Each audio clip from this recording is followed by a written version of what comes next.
Salam sejahtera di dalam Tuhan kita, Yesus Kristus.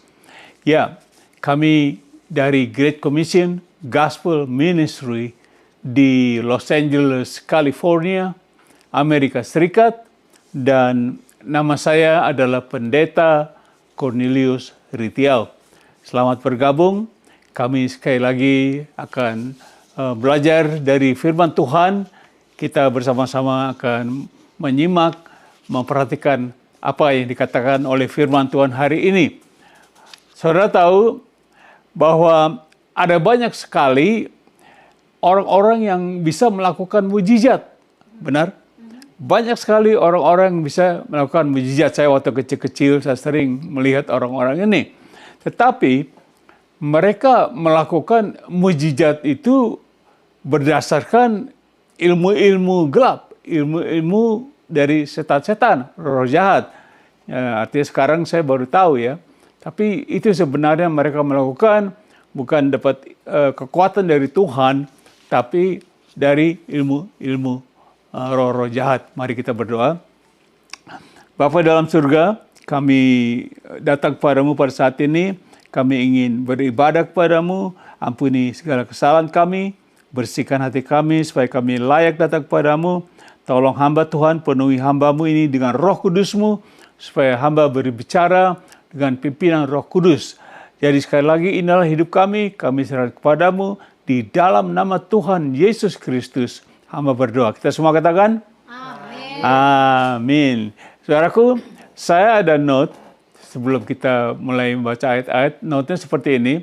Sudah menjadi suatu kebiasaan bagi kita manusia, yaitu hidup kita sangat penuh dengan rasa heran.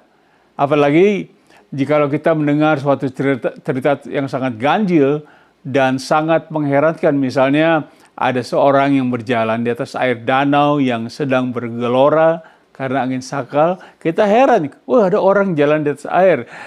Juga orang sakit sembuh kontan gitu. Juga kita heran, orang buta bisa melihat kontan, dia melihat. Orang mati bisa kontan, dia hidup kembali, dan lain-lain. Dan selanjutnya note ini saya tahu seperti ini, tetapi hidup kita orang Kristen selalu berdasarkan iman kepada siapa? Tuhan Yesus. Dan menurut Alkitab, iman adalah dasar dari segala sesuatu yang kita harapkan dan apa? Bukti dari segala sesuatu yang tidak kita lihat. Yaitu saudara bisa lihat di Ibrani 11 ayat 1. Oleh sebab itu, saudaraku, marilah kita menerima firman Tuhan hari ini dengan iman kita. Jadi saudara akan belajar dengan iman, kita akan terima firman Tuhan hari ini. Mari kita lihat judulnya. Judulnya yaitu Mujizat Yesus. Judulnya Mujizat Yesus.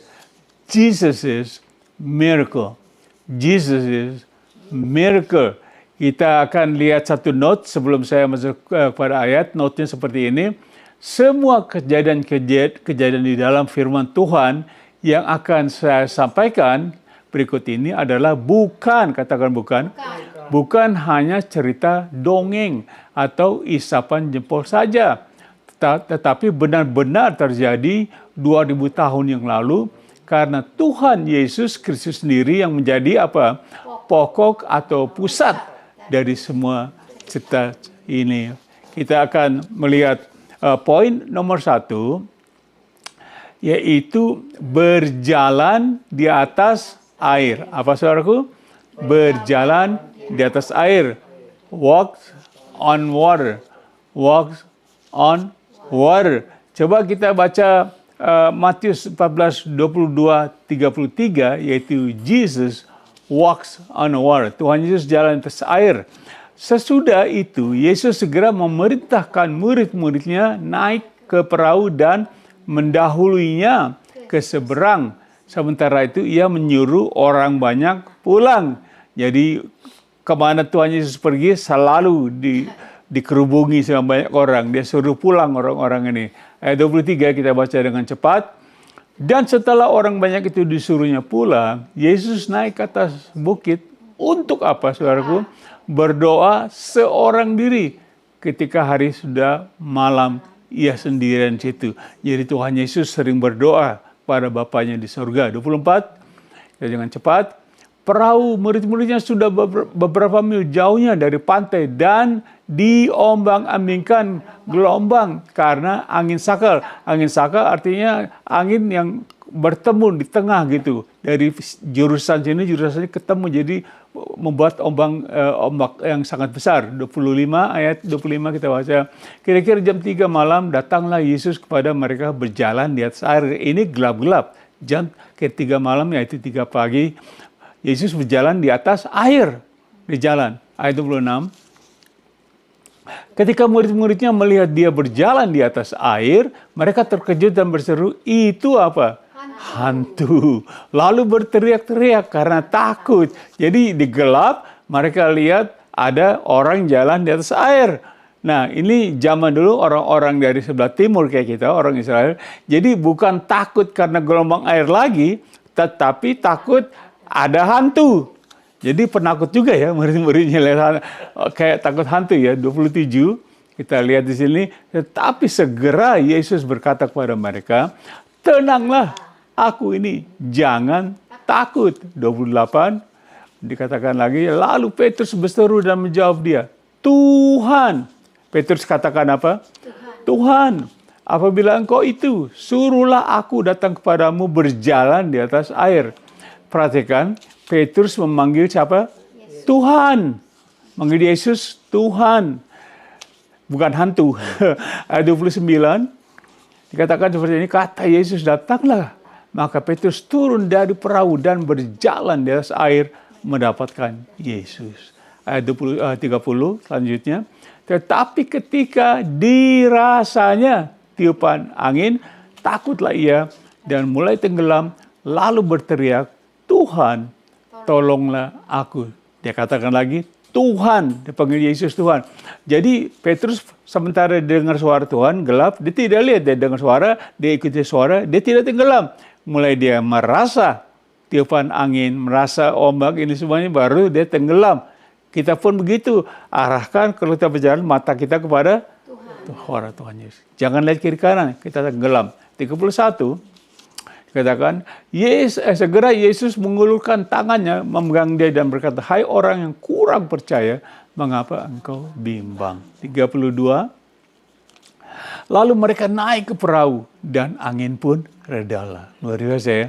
33, watch this. 30 dia lihat, dan orang-orang yang ada di perahu menyembah dia. Yesus menyembah dia itu Yesus katanya, "Sesungguhnya engkau anak Allah." Kita lihat note, next. Jadi di sini murid-murid setelah kejadian itu orang-orang di perahu menyembah Yesus dan mereka berkata, "Sesungguhnya engkau anak Allah." Nah ini kesaksian saudaraku. Saya katakan tadi bukan dongeng. Dan juga Petrus memanggilnya Tuhan. 2 kali dia panggil Tuhan.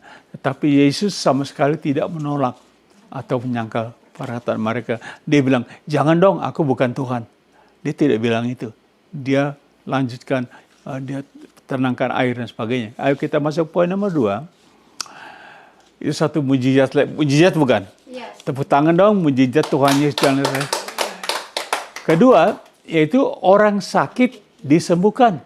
Orang sakit disembuhkan. The sick is healed. Coba kita lihat Yohanes pasal 5 ayat 2-9a. Di Yerusalem dekat pintu gerbang domba ada sebuah kolam yang dalam bahasa Ibrani disebut Bethesda. Ada 5 serambinya, ayat 3.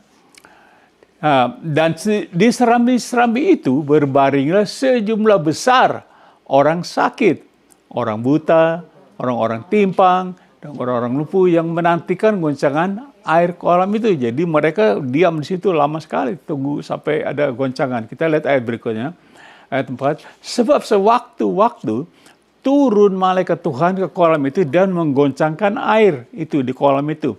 Barang siapa yang terdahulu masuk ke dalamnya sesudah goncangan air itu menjadi sembuh. Apapun juga penyakit mereka sembuh di kolam itu. Ayat 5 katakan, di situ ada seorang yang sudah berapa lama? 38 tahun lamanya sakit. 38 tahun dia sakit. Ayat 6. Dikatakan, ketika Yesus melihat orang itu berbaring di situ dan karena ia tahu bahwa ia telah lama dalam keadaan itu, berkatalah ia kepadanya, maukah engkau sembuh? Yesus tanya kepada orangnya, maukah engkau sembuh? Ayat 6, ayat 7 kita jawaban orang itu. Jawab orang sakit itu kepada Tuhan. Dipanggil Tuhan lagi ya. Tidak ada orang yang menurunkan aku ke dalam kolam itu apabila airnya mulai goncang. Dan sementara aku menuju ke kolam, orang lain sudah turun mendahului aku. Jadi orang yang sakit ini bilang, aku nggak bisa, nggak ada kesempatan.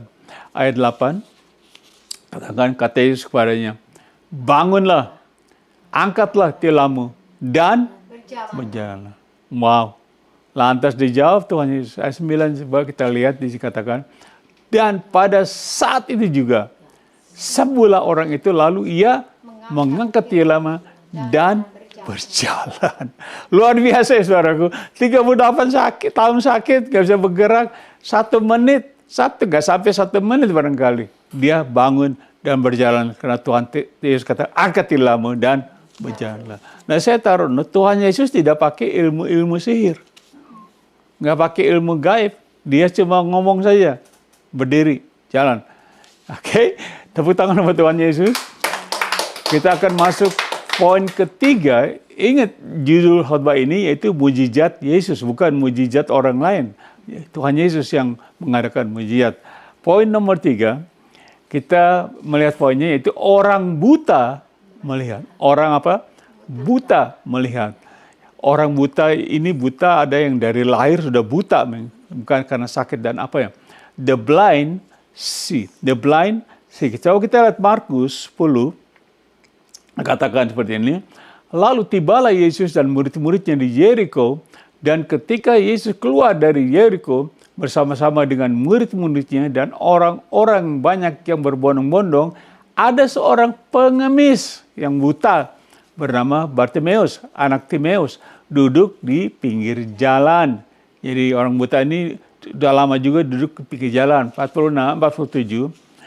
Ketika didengarnya bahwa itu adalah Yesus orang Nazaret, mulai berseru, Yesus, anak Daud, kasihanilah aku. Dia nggak lihat. Dia tidak cuma dia dengar tentang Tuhan Yesus. Mungkin dia pernah dengar tentang Yesus, dia katakan, kasihani, have mercy. Bahasa Inggris, have mercy on me. 48 dikatakan begini, banyak orang menegurnya supaya ia diam. Gitu. Namun semakin dia berseru, anak Daud, kasihanilah aku. Dia nggak peduli, dia mau sembuh ya. 49, ayat 49 dikatakan, lalu Yesus berhenti dan berkata, panggillah dia. Mereka memanggil orang buta itu dan berkata kepadanya, kuatkan hatimu, berdirilah. Iya, Yesus memanggil kamu. Ayo berdiri. 50 dikatakan, lalu ia menanggalkan jubahnya, ia segera berdiri dan pergi mendapatkan Yesus. Ayat 51 dikatakan, tanya Yesus kepadanya, apa yang kau kehendaki supaya aku perbuat bagimu? Jawab orang buta itu, Rabuni, supaya aku dapat melihat. Berarti dia memang benar buta. Enggak bikin-bikin, betul buta. Ayat 52 apa yang terjadi?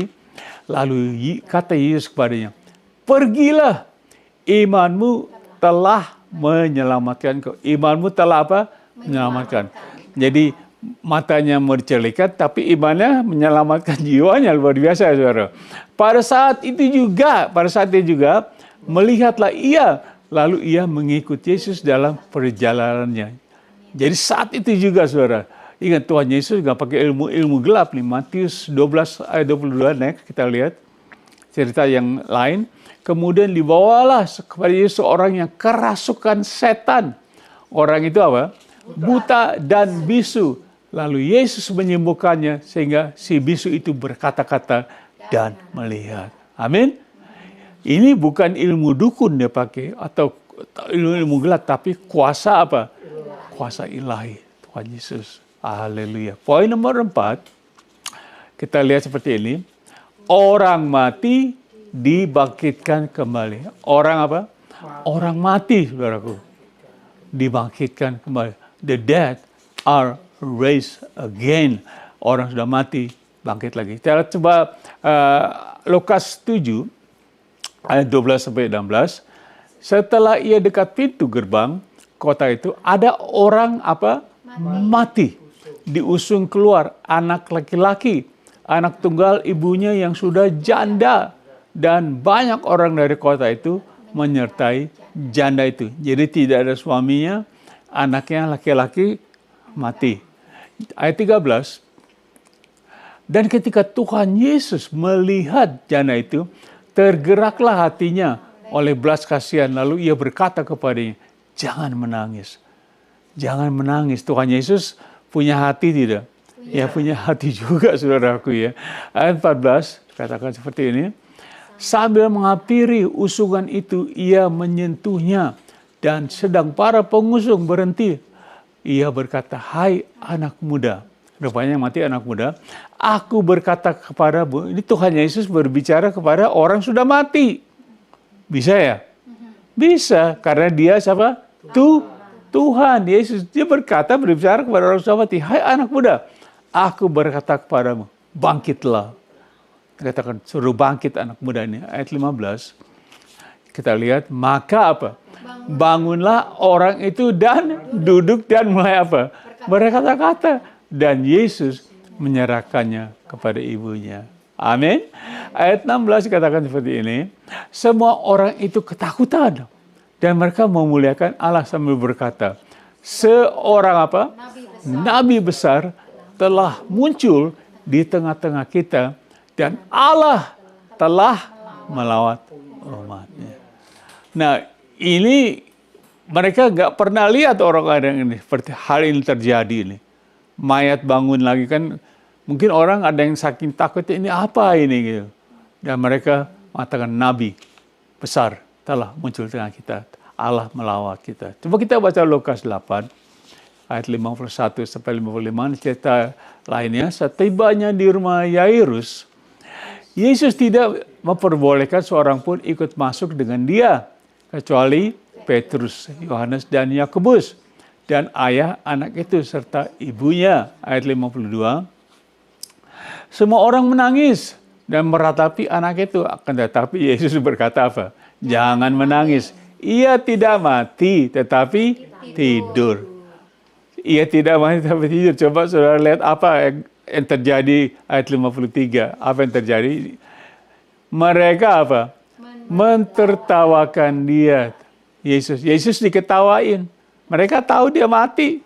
Tuhan bilang masih tidur kok. Diketawain. Karena mereka tahu bahwa anak itu telah mati. Mati beneran, saudaraku. Bukan pura-pura mati anak ini.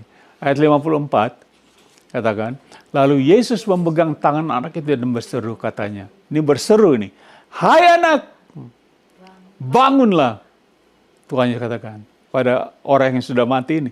Hai anak, bangunlah. Wow. Coba ayat 55, apa yang terjadi? Maka kembalilah roh anak itu dan seketika, katakan seketika. Seketika itu juga ia atau anak yang telah mati itu bangkit berdiri. Lalu Yesus menyuruh mereka memberi anak itu makan. Dahsyat tidak? Dahsyat. Ini mujizat tidak? Mujizat. Siapa yang melakukan? Tuhan Yesus. Coba kita lihat Yohanes 11. Ini orang mati juga. Maka masgulah pula hati Yesus. Lalu ia pergi ke kubur itu. Ini kekuburan, saudaraku. Ini orang yang sudah dikubur di dalam goa. Kubur itu adalah sebuah goa yang ditutup dengan batu. Ayat 39 dikatakan seperti ini. Next. Kata Yesus, angkat batu itu. Marta, orang yang meninggal itu, berkata kepadanya, Tuhan. Tuhan Yesus dipanggil Tuhan lagi. Ingat? Tuhan. Ditolak nggak sama Tuhan? Aku bukan Tuhan, enggak Tuhan bilang? Enggak. Tuhan. Ia atau Lazarus sudah berbau sebab sudah berapa hari? 4 hari ia mati. Tuhan, dia udah bau 4 hari sudah mati. Jadi sudah tahu mati ini, enggak pura-pura mati lah, ini benar mati Lazarus. Coba ayat 40 katakan. Jawab Yesus, bukankah sudah kukatakan kepadamu, jika engkau percaya, engkau akan melihat kemuliaan Allah. Amin. Tepuk tangan buat Tuhan Yesus kalau kita percaya. Kemuliaan Allah. Ayat 21 dikatakan, maka mereka mengangkat batu itu lalu Yesus menengadah ke atas dan berkata, Bapa, Aku mengucap syukur kepadamu karena engkau telah mendengarkan aku. Jadi Tuhan Yesus berdoa terus kepada Bapa ya. 42 ayat 42, aku tahu bahwa engkau selalu mendengarkan aku. Tetapi oleh karena orang banyak yang berdiri di sini mengelilingi aku mengatakannya supaya mereka percaya bahwa engkaulah yang telah mengutus aku. Jadi Tuhan Yesus kan diutus Bapaknya. Di samping dia diutus untuk menyelamatkan, dia juga melakukan mujizat ini. Amin. Ayat 43 dikatakan ayat ini, dan sesudah berkata demikian, berserulah ia dengan suara keras. Berserulah dengan suara keras. Lazarus, marilah keluar. Kira gitu. Jadi ini Lazarus yang sudah mati ada di dalam goa ini. Tuhan Yesus di luar. Dikatakan, Lazarus, marilah keluar. Ini orang yang sudah 4 hari mati. Tuhan Yesus suruh keluar berjalan. Ayat 44 kelihatannya terjadinya begini. Orang yang telah mati itu, yaitu siapa? Lazarus, datang keluar. Kaki dan tangannya masih terikat dengan kain kapan dan mukanya tertutup dengan kain peluh. Kata Yesus kepada mereka, bukalah kain itu dan biarkan ia pergi. Luar biasa, saudaraku. Luar biasa. Tepuk tangan, Tuhan, ini mujizat. Saudara, ini Tuhan Yesus luar biasa, saudaraku. Saya taruh notnya begini, kita lihat notnya, saudaraku. Hal ini menyatakan bahwa Yesus berkuasa atas orang-orang yang sudah meninggal atau mati, maupun atas orang-orang yang sakit dan juga roh jahat.